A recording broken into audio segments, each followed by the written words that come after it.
This lecture is going to be about Dada. So far, we've seen while studying modern art that art no longer has to serve a higher purpose. It no longer has to replicate the natural world. It can be very expressive. It can reject modernity and industrialization, or it can embrace it. And we've kind of been moved all over, up and down, left and right.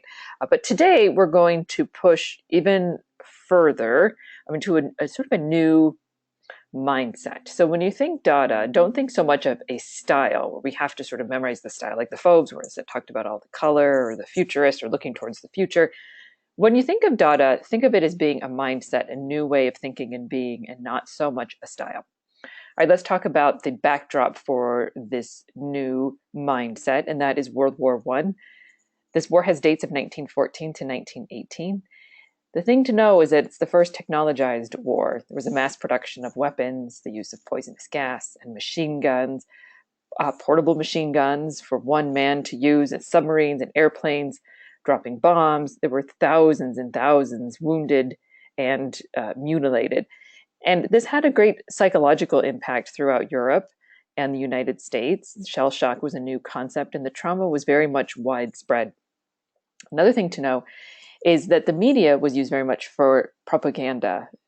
So newspapers, photographs, films, posters, even music was used to keep the nation sort of rallied around a cause. And so I show you an American example here on the left-hand side. And it caused many to think that the image could be corrupt and untrustworthy, because what it was trying to do is to sort of sway your way of thinking. So it's hard not to look at this image on the left-hand side and feel sort of patriotic. It certainly doesn't show you the real horrors of war. So for many, the joyful sense of modernity was destroyed. And also destroyed was the belief that progress can be seen as positive. And so we've seen this a long time now. So this idea of rejecting modernity, starting all the way back to the realists. We've seen some have accepted it, like the Impressionists and the Futurists. But this is definitely a time when progress was seen sort of with a wary eye. As I said before, Dada comes about at this time as a mindset and an attitude. It starts out as a literary movement and performative works of art, lots of ephemeral or impermanent art. But as I said, it's not really a style, but what they all have in common is a disgust of the war. They believed that the war was a result of bourgeois society, its institutions, and its value, and that the war was a result of too much trust in progress and logic and rationality. So in other words, progress leads to war. So what they wanted to do is do the exact opposite.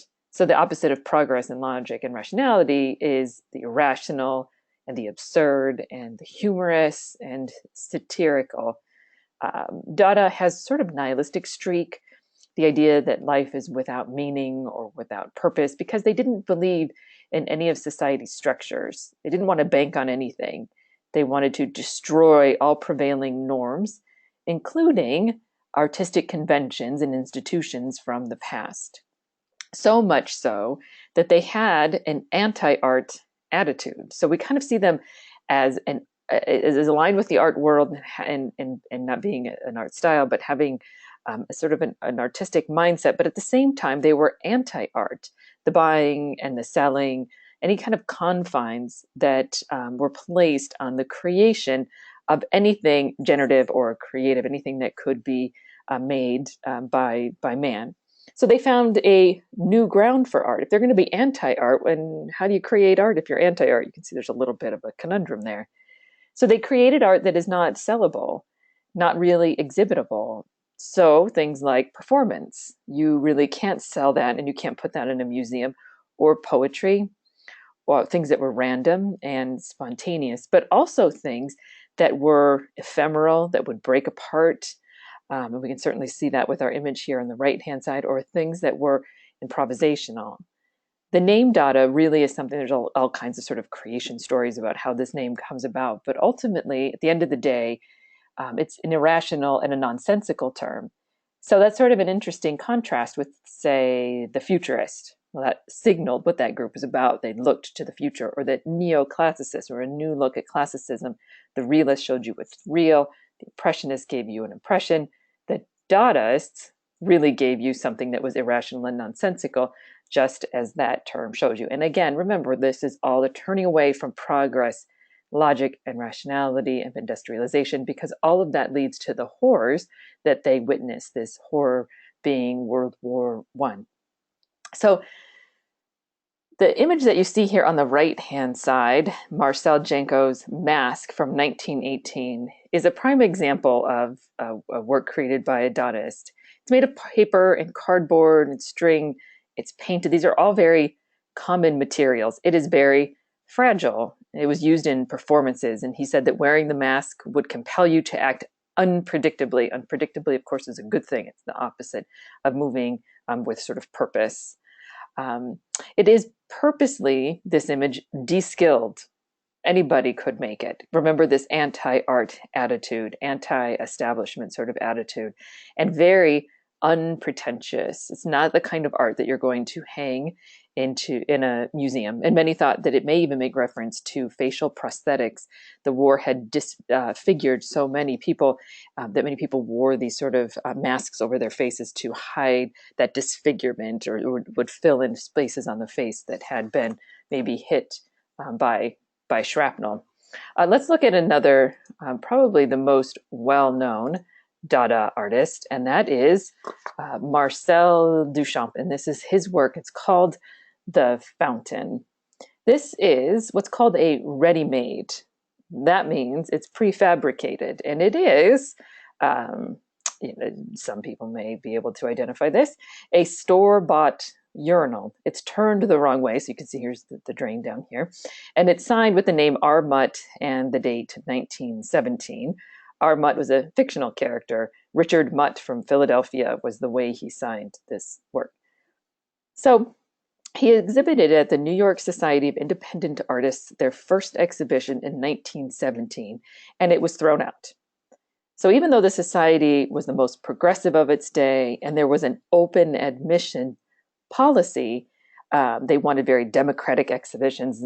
The directors, who were mostly artists themselves, couldn't quite stomach this. They said that it was, quote, a very useful object in its place, but its place is not in an art exhibition. They also said, quote, it is by no definition a work of art, end quote. But it is a great work of Dada. It is very funny and it's irrational. It placed a bought object out of context and stripped it of its function. Duchamp wanted to make a choice not based on aesthetics, not something that was beautiful or pleasing to the eye. And he said that he was indifferent to that. He said, it is the choice of the mind that counts, not the skill of the hand. And we've heard something like that previously from the German expressionist Vasily Kandinsky.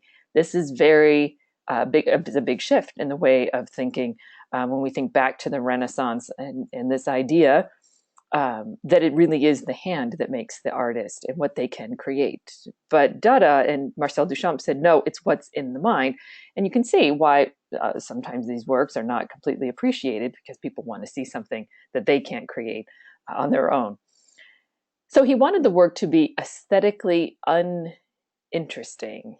He thought that there was an unnecessary adoration of art, and he wanted the person to be sort of indifferent to the object. So it's very conceptual in nature. And because of that, going back to this idea that it's the choice of the mind, not the skill of the hand, what he's trying to do is really undermine the idea of the artist as genius that we have seen since the Renaissance, the idea that the artist had some sort of God-given gift or was a genius. And he's really questioning the very definition of art, of what constitutes art. What will we accept as art and what's not art? How far can we go? Interestingly enough, when Duchamp came to America, he and others came to see the United States as a country without a past, as future-oriented, because we were such a new country, people that lived only in the present, an antidote to Europe. He said in 1915, quote, if only America would realize that the art of Europe is finished, it's dead, and that America is the country of the art of the future. So we're not really mired down by what art is supposed to be. Let's see another work. Keep in mind that The Fountain is a ready-made.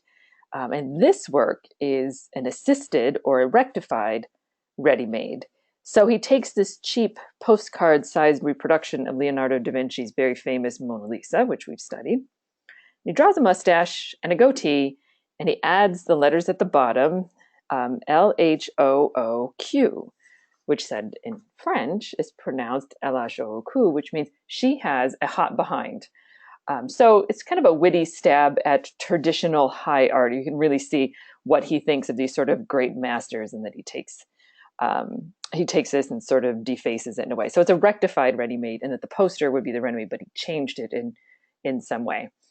He limited his use of ready-mades because he didn't want to destroy the impact. But this is a sort of a great example of how Dada saw art, this idea that it should be funny and sort of whimsical, and it should sort of fly in the face of high art, because high art and that establishment is really what ultimately will be our undoing. And so they're trying to move away from all sort of rationality and focus more on absurdity.